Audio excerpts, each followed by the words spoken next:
Eu peço a você que abra sua Bíblia em Mateus, capítulo 8, e o versículo 23. Iremos ler do 23 ao 27. Diz assim: E entrando ele quem? Jesus, no barco, seus discípulos o seguiram. E eis que no mar se levantou uma tempestade tão grande, que o barco era coberto pelas ondas. Ele, porém, estava dormindo. E os seus discípulos, aproximando-se, o despertaram, dizendo: Senhor, salva-nos, que perecemos. E ele disse: Porque tens homens de pequena fé? Então, levantando-se, repreendeu os ventos e o mar, e seguiu-se uma grande bonança. E aqueles homens se maravilharam, dizendo: Que homem é este, que até o vento e o mar lhe obedecem? Aleluia! Aleluia! Glória a Deus! Se você parar para ler os versículos anteriores, vai ver que já foi citado no culto aqui. Então Deus já está falando com você desde o início que você entrou neste lugar. Aleluia! Vamos analisar um pouco este texto aqui. Jesus está pregando e Jesus agora quer ir para outra margem do mar da Galileia. Ele vai com seus discípulos. E sabemos que os discípulos de Jesus, a maioria deles eram pescadores, aqueles que tinham um barco, conheciam aquela região, conheciam aquelas águas, eram homens hábeis em nadar, eram homens experientes em tempestades. Mas aquele dia foi diferente. Às vezes as nossas experiências em certo momento não servem de nada. Às vezes tudo aquilo que nós pensamos saber, em certas ocasiões da nossa vida, se devai. Às vezes o nosso raciocínio, o nosso treinamento não vale de nada em certa situação, e só temos que apelar a Deus. Aleluia! E Deus permite que esses momentos aconteçam para que a nossa sabedoria, a nossa inteligência seja humilhada diante dele. Ele permite para que isso aconteça, para que nós saibamos que não é pela nossa força, pela nossa inteligência, pela nossa capacidade, pelo nosso entendimento, pela nossa ciência, que nós iremos avançar, e sim pelo seu poder, pela sua graça, por aquilo que cremos nele. Como humanos e pecadores, sempre queremos ter razão em tudo. Basta você ver uma discussão. Uma criança quer ter razão porque ela riscou a parede, e ela tenta discutir, dialogar com a mãe porque ela não pode aquilo. E nós, quando crescemos, não ficamos tão diferentes. Sempre queremos ter razão, e sempre queremos ser melhores, sempre queremos acreditar que conseguimos manter a situação em ordem. Deixe-me te falar, toda situação sem Deus já está em desordem. Se a sua vida está sem Deus, você está em desordem. Se naqueles momentos que você tem que orar, você não ora, você está em desordem. Foi falado aqui anteriormente que Daniel orava 3 vezes ao dia, e conhecemos a história. Daniel cuidava de mais de 10 províncias. Era um homem ocupado, era um homem politicamente ocupado, e vemos todo momento nós mesmos com desculpas esfarrapadas diante de Deus. Desculpa para não orar, desculpa para não ir à igreja, desculpa para não se ajoelhar, desculpa para não ler um versículo da Bíblia, que você lê muito mais do seu WhatsApp. Mas aqui estão os homens experientes. Eles estão no barco. Se você começar a ler, vai ver que eles seguem Jesus. E entrando no barco, os seus discípulos o seguiram. Eles estão experientes, estão confiantes em si, porque estão em um local que eles entendem. Da proa e da polpa, eles entendem tudo daquele barco. São homens hábeis, cresceram fazendo aquilo, cresceram entrando em barco, cresceram suportando tempestades. Mas aquele dia foi diferente. Aleluia! E a Bíblia vai dizer que eis que no mar se levantou uma tempestade tão grande. Não foi apenas uma tempestade, foi uma tempestade tão grande. Tem um versículo da Bíblia que diz assim: Deus amou o mundo de tal maneira. Ou seja, algo muito grande, muito sublime, algo que não pode nem sequer ser explicado. Esse tão quer dizer algo tão grande, tão maior, tão imenso, que aqueles homens só ficaram pasmados diante daquela tempestade. Não era apenas uma tempestade, era uma tão tempestade. Meu Deus! E às vezes nas nossas vidas a gente se encontra com uma tão tempestade. Verdade. Às vezes aquela discussão que era rotineira, parece que naquele dia foi uma tão discussão, que o nosso relacionamento fica por um fio. Às vezes aquela experiência que temos no trabalho, aquele erro, aquele local ali do trabalho, parece que aquele dia aconteceu algo tão, que ficamos atônitos sem saber o que fazer. Aqueles homens estavam assim, diante daquela tão grande tempestade, o barco era coberto pelas ondas. Jesus, porém, estava tranquilo.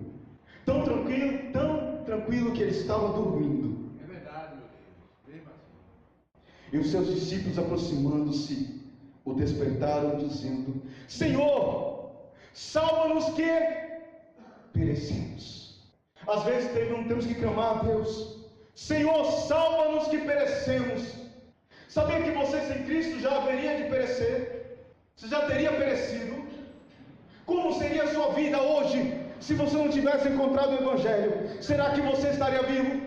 Será que você estaria viva? Será que você tinha esse filho bonito, essa filha bonita? Meu Deus. Aleluia. Será que você teria essa paz de deitar do lado da tua esposa? Aleluia. Se você não tivesse conhecido esse Evangelho, será que você estaria aqui sentado? Será que você teria suas pernas hoje? Só Deus sabe o livramento que Ele te deu para você estar aqui hoje. A tão tempestade já estava cobrindo o teu barco. A tão tempestade já estava te afundando. Mas se você permanecesse acreditando nas suas forças e na sua capacidade, com certeza você afundaria. E morreria. Mas aqueles que têm medo de morrer, vai procurar aquele que pode dar vida. Aquele que é o Senhor da vida. Senhor, salva-nos que perecemos. E ele disse mansamente: por que temes, homens de pequena fé? Por que temes, homens de pequena fé? Deixe-me te contar um relato bíblico em Daniel. 3 jovens, Mesaque, Sadraque e Abednego. Esses foram os nomes que deram para eles. Certa vez, o rei da Babilônia construiu um grande monumento, um grande ídolo. E ele decretou uma lei: toda vez que os tímpanos, os tambores, toda vez que os instrumentos do meu reino tocar, toda a nação deve se curvar diante deste ídolo. Certo dia, Mesaque, Sadraque e Abednego estavam na rua, provavelmente um local à vista. E quando começaram a tocar os instrumentos, toda a nação se ajoelhou e se curvou diante daquele ídolo. Mesaque, Sadraque e Abednego ficaram assim, em pé. Eita Deus, é verdade. Alguns homens foram lá diante do rei e falaram: ora, rei, tem uns jovens aí que você trouxe de outra terra que não estão obedecendo a tua lei.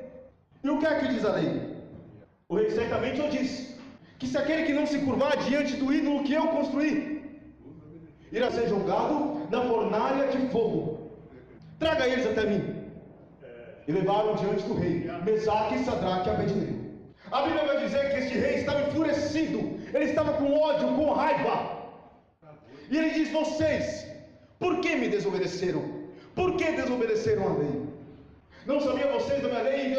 E aí, o rei vai e cita para eles a lei. E o rei diz: se vocês não obedecerem e não se curvarem agora, eu irei jogar vocês na fornalha de fogo. Vocês irão queimar, vocês irão morrer. É isso que vocês querem?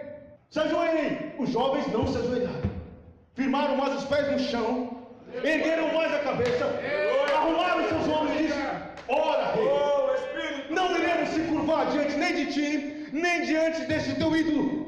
Pode nos jogar na fornalha, e o nosso Deus irá nos livrar. Mas ainda que Ele não nos livre da fornalha, e nós viemos morrer, nós não iremos ajoelhar. É isso que Deus quer de você. Fé. Fé é aquilo que move montanhas. Mostra a tua prova. A Bíblia vai dizer que a fé já é prova. Se você não consegue entender isso, é porque você não tem fé. Se você não consegue entender isso, é porque o mar está afundando e você não consegue sequer correr atrás de Jesus, porque você acha que todos vão perecer. Você sabe o que aconteceu com aqueles jovens? O rei cumpriu com a promessa. O rei mandou aquecer mais ainda a fornalha, para que garantisse que aquele jovem seja queimado e morto. Os soldados que aqueceram a fornalha, o fogo foi tão grande que os soldados que estavam perto ali morreram de calor, foram queimados. Quando foram empurrar aqueles jovens amarrados ali, empurraram os 3 jovens. E o rei começou a achar algo estranho, não ouviu grito de dor, não ouviu o grito de alguém que está sendo queimado, gritando agonizadamente. E o rei vai olhar de longe. E o rei faz assim. E quando o rei olha, ele diz: ué, vem aqui, soldado. Quantos homens jogamos na fornalha? Ora, rei, foram 3. Está até aqui o nome deles, ó: Mesaque, Sadraque e Abednego. Foi esses 3 aí. Por quê? Eu estou vendo 4 homens. Mas espera, não estão agonizando. Estão andando como se nada tivesse acontecido com eles. Ah, mas o 4 é diferente. O 4º homem parece filho dos deuses. Ele é diferente. Chama esses jovens. Os jovens saíram de lá vivos. Nem sequer um grão, numa faísca das suas roupas foram queimadas. Você sabe o que é isso? É um Deus que te livra. Você sabe o que é isso? É um Deus que te livra da aflição, te livra da fornalha, te livra do mar. Ele faz você passar por cima do mar, e se você não conseguir passar por cima, Ele abre o mar. E se você tiver medo, assim como diz em Naum, no livro de Naum, Ele seca as águas do mar. Glória a Deus! Ele é Deus. Ele é Deus. Aleluia! Os montes e a terra tremem diante da sua presença. Ele é Deus, Ele é soberano, Ele é poderoso, Ele é maravilhoso. É Jeová Jiré, o Deus de Já, é Jeová Rapá, o Deus que cura. O nosso Deus ainda cura, o nosso Deus ainda faz, o nosso Deus é poderoso. Basta você clamar: Senhor, salva-nos. Salva-nos. Salvação, salvação, salvação. Salva a tua igreja, Senhor. Salva os jovens, Senhor. Salva as irmãs, Senhor. Salva os irmãos. Salva-nos, ó Deus. Que venhamos crer e clamar a Ti. Então, levantando-se, Jesus se levantou. Então, levantando-se, repreendeu os ventos e o mar, e seguiu-se uma grande bonança. Aleluia! Quando Deus fala, tudo obedece. Quando Deus fala, tudo obedece. Ele é o Deus que diz: haja luz, e houve luz. Ele é o Deus que diz: água, separe-se da terra, então surgiu o continente. Ele é o Deus que disse: terra, produza árvores, produza plantas, e as plantas começaram a surgir. Aleluia! Ele é o Deus que disse: haja universo, e houve universo. Só diz assim: porque falou e tudo se fez. Mandou e logo tudo apareceu. Aleluia, Deus faz tudo aparecer conforme Ele quer. E nisso Ele é soberano e criador. Quer ver só uma coisa? Eu vou lhe propor um desafio. Crie agora na sua mente. Imagine agora uma cor que você nunca viu. Você não consegue. Você não é capaz. Sabia que Deus é capaz? Porque Ele criou todas as cores. Aleluia! Continuamos. Versículo 27. E aqueles homens se maravilharam, dizendo: que homem é este, que até os ventos e o mar lhe obedecem. Deixe-me te dizer uma coisa. Os discípulos conheciam as Escrituras, o Antigo Testamento. Sabiam que no Antigo Testamento havia a história de pessoas e profetas que, através do seu ministério, pessoas foram ressuscitadas, como no caso de Elias. Elias se abrigou na casa de uma viúva, a viúva tinha um menino, e o menino saiu certo dia. O sol foi tão grande, e pelo que parece, o menino teve uma insolação e veio a falecer. Elias ficou aflito com aquilo, e orou ao Senhor: ó Senhor, revive este menino. E a Bíblia diz que o menino reviveu. Eliseu, quando enterraram Eliseu, a unção que estava em Eliseu era tão grande, que os seus ossos tinham unção. Teve uma guerra ali onde enterraram Eliseu. Um dos soldados caíram por cima de onde Eliseu havia sido enterrado. O soldado morreu, mas logo depois ele foi ressuscitado. Glória a Deus! Os discípulos conheciam essas histórias. Mas essa história de um homem que ordena para a natureza fazer algo e a natureza faz, eles nunca tinham visto. E por isso eles ficaram atônitos aqui. Não foi a única ocasião que Deus mostrou para ele que Ele é o Senhor de toda a natureza e toda a criação. Meu Deus. Certa vez Jesus estava com fome e ele, olhando de longe, ele viu uma figueira. A figueira estava bonita, com flor, com folhas muito belas, e parecia de fato ser época de colocar fruto. Jesus chega perto da figueira, olha para a figueira está bonita, a figueira está desfaçada de crente, está bela, parece que vai entregar algo a Deus, parece que vai entregar um louvor, parece que vai entregar alguma coisa ao Senhor, mas não entrega nada, é só beleza, é só exterior, e quem é espiritual já está entendendo. Aleluia! A árvore estava bonita, bela. Jesus chega perto, olha, ué, cadê os frutos? O que adianta se parecer com crente, se vestir como crente, ter linguagem de crente, falar varão, vaso e não ter fruto? Sabe o que ele fez? Figueira, seca. E a Bíblia diz que no mesmo instante, aquela árvore secou. Porque Jesus odeia falsidade. Deus não tolera a falsificação. A falsificação se segue diante de Deus. Eu te vejo com os meus olhos aqui. O que você é, assim. Deus está te vendo no teu coração. Glória a Deus. A Bíblia diz que Ele sonda os pensamentos, que Ele esquadrinha o coração, que Ele sabe e conhece tudo. A Bíblia diz que da sua habitação Ele observa todos os moradores da terra, e nada escapa dos seus olhos santos. Mas que homem é este? Havia um outro homem que ele estava pregando. Este comia gafanhoto com mel. O nome dele é João. Conhecemos ele com seu apelido carinhoso, João o Batista, porque ele batizava as pessoas. E João está batizando as pessoas naquele rio, dizendo: venham, seus pecadores, arrependei-vos, raça de víbora. E víboras são cobras, raça de serpentes, de cobras, de coisa ruim. Venham, se arrependam dos seus pecados. Aleluia. E João pregava um que iria vir, que era maior do que ele. Todo dia ele fazia essa pregação: olha, eu estou batizando vocês com água, mas aquele que vai vir vai batizar com vocês com o Espírito Santo e com fogo. Aleluia. Mas quem é ele, João? Quem é ele, João? E certo dia João está lá ministrando. E João diz assim, Evangelho de João, capítulo 1, e o versículo 30. Jesus está chegando. Aleluia. Eu vou ler o 29. E no dia seguinte, João viu a Jesus, que vinha para ele, e disse: eis o Cordeiro de Deus, que tira o pecado do mundo. Que homem é este? É o Cordeiro de Deus, que tira o pecado. Aleluia, Jesus. Mas você talvez, nesse momento, você talvez com a sua mente deve estar pensando: mas qual é a importância desse Jesus? Apocalipse capítulo 5, para a gente terminar aqui. João está tendo revelações, Jesus está revelando coisas a João, para que João escrevesse. Em Apocalipse capítulo 5, João vê um livro, no verso 3 diz assim: e ninguém no céu, nem na terra, nem debaixo da terra podia abrir o livro, nem olhar para ele. E aí João, ele sabe que aquele livro é tão importante, e João começa a chorar. E João chorava muito, porque ninguém for achado digno de abrir o livro, nem de ler, nem de olhar para ele.